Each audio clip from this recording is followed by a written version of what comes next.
Hey guys, welcome to the next video. So in the previous video, we covered how to turn alcohols into good leaving groups using three acids HCl, HBr, and HI. All right. Now we're going to cover another way to turn alcohols into good leaving groups, but we're using slightly different acids. Okay. So the main acid you'll ever see, other than those three, is going to be something like H2SO4. All right. So H2SO4. And what that's going to look like, because maybe it'll help you understand it just if you see how it looks like, is going to be this.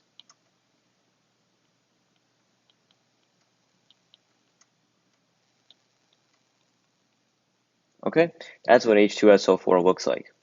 So we're going to go through all three of the alcohols, primary, secondary, and tertiary, and we're going to talk about essentially what happens when we use this sort of an acid. And most of the time, you will see this sort of thing with heat. Okay, and we'll get into that too. So let's give a primary alcohol here, reacting with H2SO4. So we can show our mechanism. Now, again, this first step is going to be very similar when we did the HCl, HBr, HI. The slightly basic OH group is going to want to grab a hydrogen off of our strong acid. So remember, H2SO4 is also another strong acid. I'm going to grab the H. That's going to come over here. So we're going to get something now that looks like this.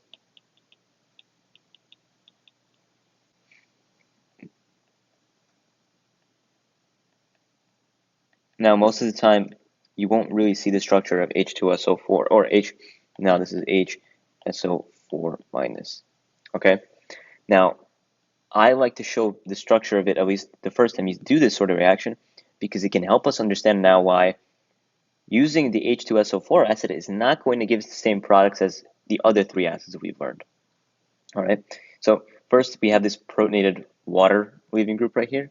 We know that that's a good leaving group at this point. So are we going to get, what kind of reaction are we going to get now? Well, we can rule out the carbocation ones like SN1 or E1 because they're not going to be stable. So it's going to be an SN2 or E2 reaction, right? Now, what exactly is it going to be, right? Is it going to be SN2 or E2? If you remember, in the first, when we used HCl, HBr, HI, we formed a good nucleophile, right? So in this case, so because we formed a good nucleophile, we were able to go SN2 in a primary alcohol. You can see it at the top left. Now, in this case, we aren't actually going to be able to do a substitution, all right? Here's why, and this is why I like to show what HSO4 minus looks like. That O minus, first of all, has like this bulky stuff around it, double bonded oxygens and another OH to a sulfur, right? But not only that, it's also very stable. That O minus can resonate, bringing that up. So we now get this structure.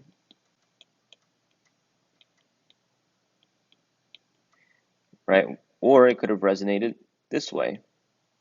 So you're getting my point here that it's resonance stabilized, and so it's not going to really want to react that much. And so this is a good reason. This is a good way to show that orgo is pretty cumulative, right? If we understood resonance, it'll help us understand why that HSO4 minus is not going to be able to attack, all right? Because it's so stable by itself, all right? So, always keep those ideas of resonance in mind and just why, and it'll help you understand why this wouldn't work in an SN2 way. So if it's not going to go SN2, the only thing we have left, because we eliminated SN1 and E1, would have to be E2, all right? So we're going to form a double bond. So remember, we have two hydrogens right here. And so something is going to grab those two hydrogens to kick out our water and form a double bond. Now, what is actually going to grab it? Now, here's the little tricky part. You don't really know what actually is going to grab it. So it could be something like water, right? It may be a little bit unlikely for HSO4 minus to do it because, like we said before, it's stable. And if it were to grab the H, it'll now become another very strong acid. So it's going to instantly react again, right?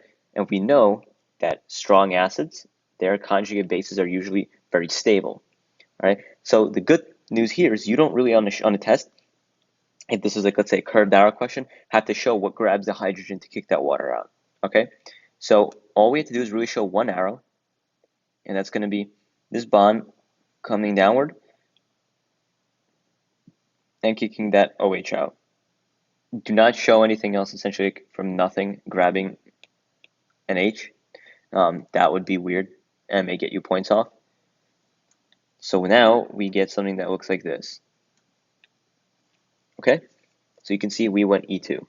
So let's kind of add on to our little list over here. So now if we have a,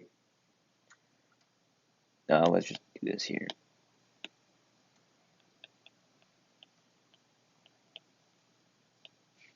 We're going to get E2. Primary OH with H2SO4, we're going to get E2. Now, there may be another, I don't think I've ever really seen it come up, but if you see another acid that looks somewhat similar, like you see maybe H3PO4, all right, you can say, oh, it looks very similar to H2SO4, probably the very same thing happens, all right, just in case, because you never know, they could give you some variety, and they would expect that you would be able to somewhat see that, oh, H2SO4 looks very similar to H3PO4, so it'll work probably the same way, okay? And so that was if we had a primary alcohol. So now let's do secondary.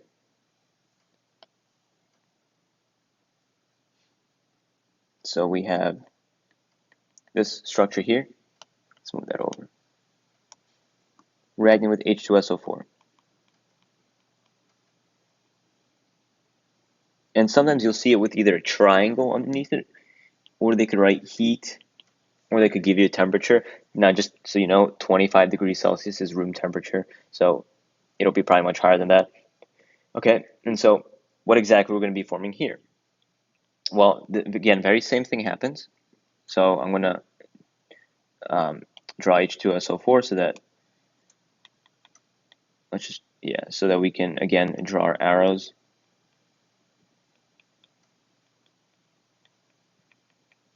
Okay, so the OH is going to grab the proton, kick out the rest of it, giving us this, the plus charge, and HSO4 minus. Okay, so again, what's going to be the next step now? So if we remove that water leaves by itself, we can get a secondary carbocation, which is fairly stable, right? Now, if we, so that means we can't rule out SN1 or E1. SN2 can be ruled out for the same reason we ruled it out the last time.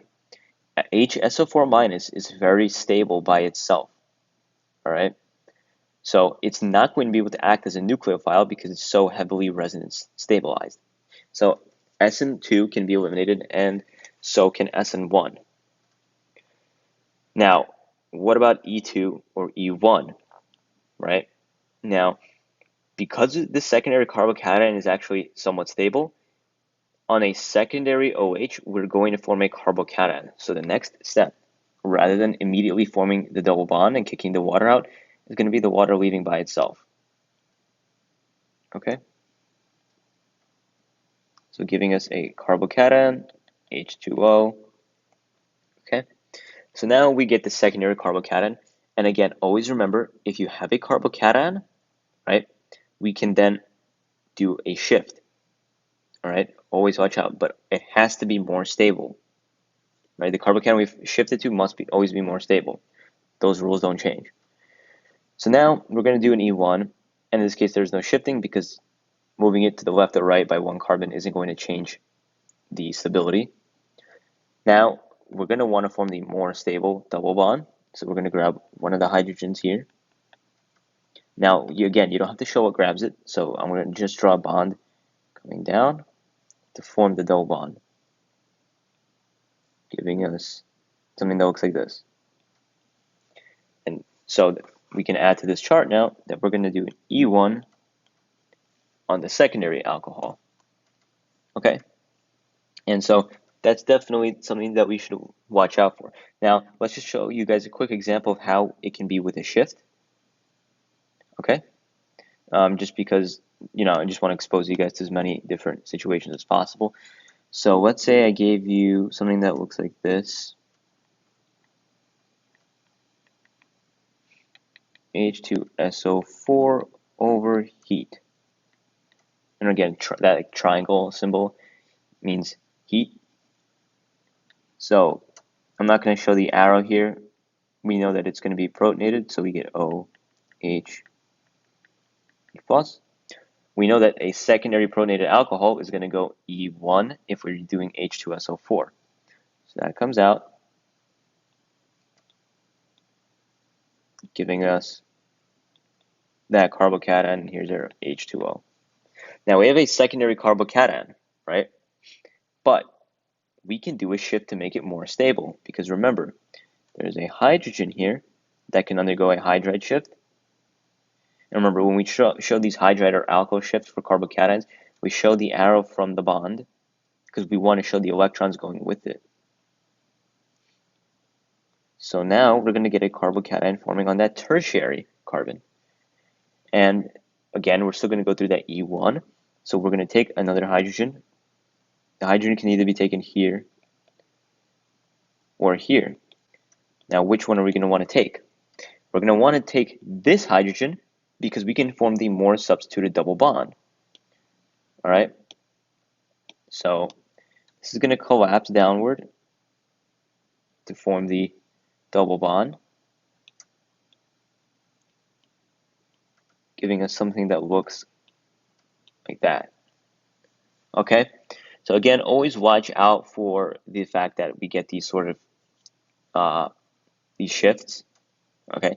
And so if you really wanted to show what would grab that hydrogen, because we just kind of formed water, water is somewhat basic, not too basic, but it's essentially basic enough that it could grab the H. But again, you don't need to show it. Okay? So just watch out for that.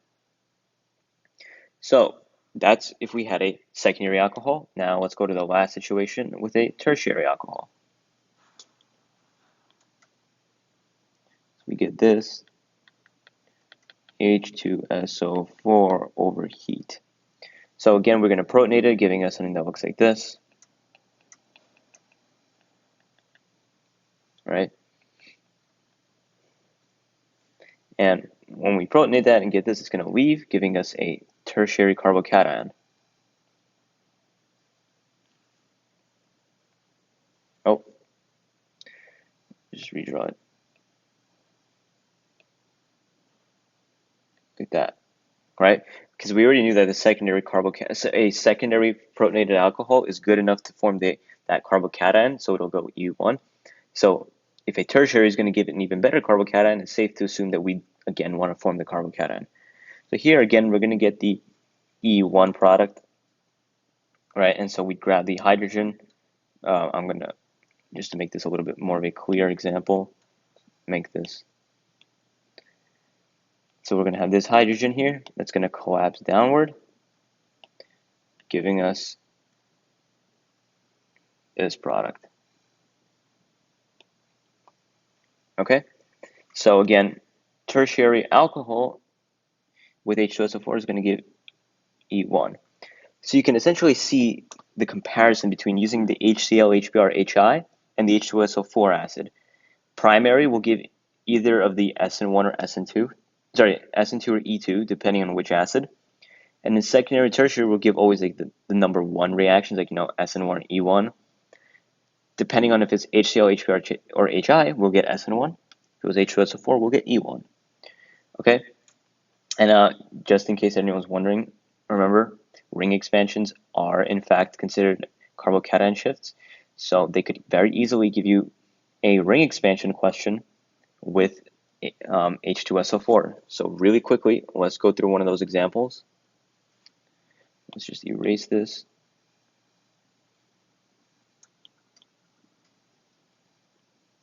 Or they could have, yeah, so they could have also done this with HCl, HBr, HI. I'm just going to do it with H2SO4 because that's what this video was about.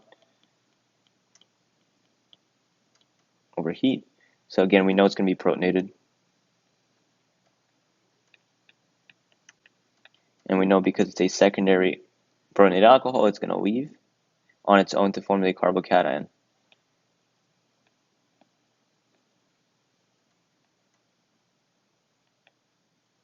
Right? Now, always number your carbons.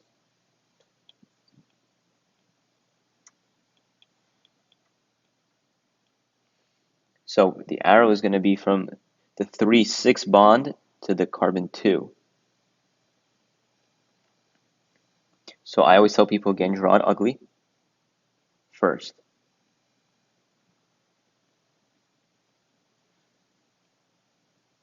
So you'll see here now, 1, 2, 3, 4, 5, 6, 7. We disconnected the bond from carbon 3, so that gets the plus charge. And so we can see from 2 to 3, 3 to 4, 4 to 5, and 5 to 6, and 6 to 2. We're going to get a 5-membered ring, right? I can highlight this right here for you guys. 1, 2, 3, 4, 5. So draw a 5-membered ring a little bit cleaner now. And so the carbons part of our 5-membered ring were carbons 2, 3, 4, 5, 6. On carbon 2, we had a methyl. Carbon 3 had carbon 7. And that was carbon 1, that methyl.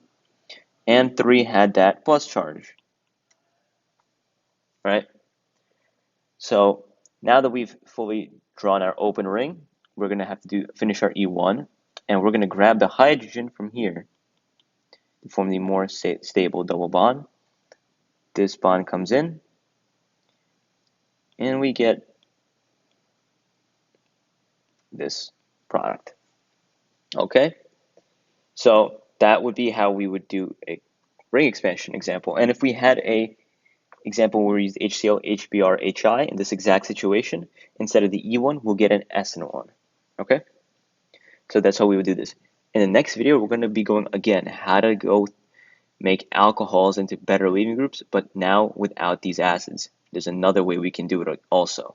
All right? So I will see you guys in the next video.